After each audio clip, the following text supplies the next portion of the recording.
No matter who we are, no matter what we do, we all got our own show. We all got our own lives. And we can either take them and make them ours, or we can give them to God and ask him to do something much greater with it than we can ever do on our own. We can say, God, I'm yours. Take it away, steal my show. Hey, hey, come on, y'all. Say, take it away. Take it away. I think the wall is coming down between what is considered Christian music and what is considered mainstream music. I mean, it's interesting to call something Christian music, because most times when you call it music, you know, when you title a music something, like whether it's jazz music, folk music, it's about the musicality of it. It's not about the lyric. People are starting to realize maybe it just needs to be out there with music, the rest of music, and you choose what you want. That's what I do when I buy mainstream music. If something is explicitly vulgar, I just choose not to buy it. If something sort of lifts up my spirit or who I am or what I'm thinking about, then I buy it. I think that the music industry as a whole probably enjoys putting us in that box. Or maybe we've created it ourselves. I don't really know. I'm not here to throw stones at anybody. I'm just here to say, you know, if we make great music, it gets recognized. If we make great music, it passes every other record on the Billboard charts. I've always been about diversity within this genre. I've always been about, you know, we need music. If we're going to have explicitly vulgar music, we need to have explicitly clean music.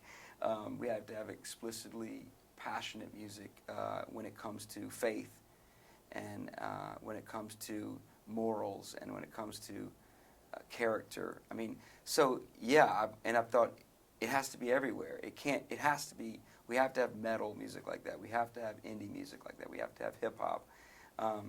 Because there needs to be a balance there.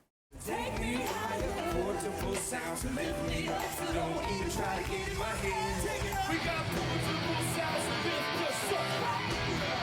To take us higher, portable sounds to lift us up. I think gone are the days of the Christian musician holding the mic perfectly, singing and acting like he's got it all together. We know we don't have it all together. You know, we're flawed people, depending on grace. And our faith in God plays a huge role in that grace, obviously. We depend on that. I think when I started, I definitely was a little bit more like, I'm going to go out and shove this message down people's throats. And I don't know if it was that extreme, but it was out there. Whereas now I think, man, people really learn from my mistakes. People really are drawn to my weaknesses. I used to think I had to read the newspapers and catch up on everything and know what's happening in society to write these songs that people would connect with. But really I found that when I write songs about my own experiences, they connect with people's lives. The song Lose My Soul, the first verse, I do that song with Kirk Franklin and Mandisa.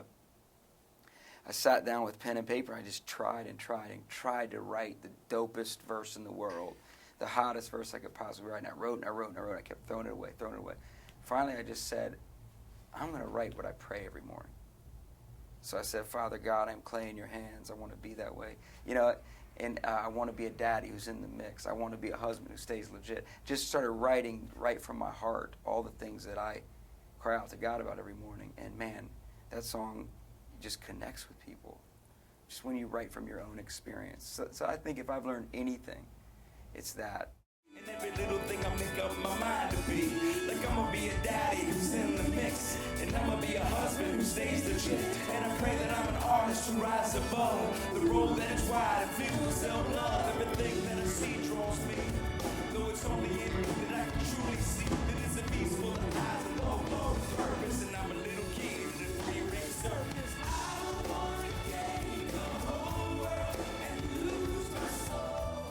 It's easy to become sort of jaded to what you're doing and not really listen to people's stories.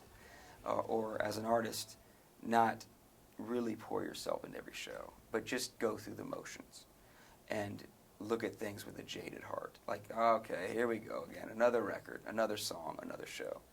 Well, I'm committed to not being that person. I'm committed to sitting on the edge of my seat in wonder of what this song can do. Sitting on the edge of my seat in wonder of what tonight's show could be like. And I think if you can retain that heart, that soft heart, that moldable heart, that childlike, I'm sitting on the edge of my seat and just wondering what could happen tonight. What could this audience react to? What could God do in the middle of this? What could God choose to do through music in the middle of all this? If I'm there, I feel like I stay right where I need to be. And that's sort of my goal. So the challenge is to not make it be, okay, here we go again. The beauty is sitting on the edge of your seat. I sure hope there's a spiritual experience tied to my music. That's what I ask God for. That's what I hope for. I don't trust myself enough to write a song that could change someone's heart. That's such a lofty goal. I mean, it's beyond me. I have to say it's beyond me. And so when I sit down to write, I just say, God, hallow me of my junk. Hallow me of all the things that would get in your way, pride, insecurity, doubt. Hallow me of that, and make me hollow enough to where you could breathe through me and change some lives.